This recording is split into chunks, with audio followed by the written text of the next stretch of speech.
I'm Leslie Stein, and this is a penny perspective. Have you ever found that you do things because that's the way they've always been done, and you never stop to ask, why do I do them that way? I like to use the pot roast analogy to help people understand why you should ask why. So one day, Susie comes home and sees her mom cooking a pot roast and says, "Mom, why do you cut the ends off the pot roast?"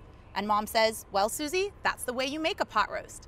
And she says, "But why, Mom? It doesn't make sense to me." And the mother says, "Because that's the way my mother did it. That's how she taught me."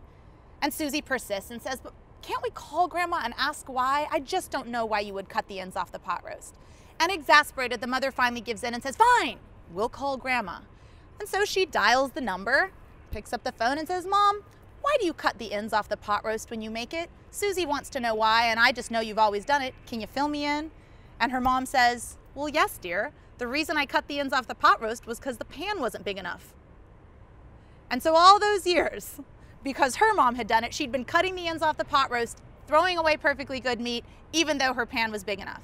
And it took a child to ask the question to make her change her practice.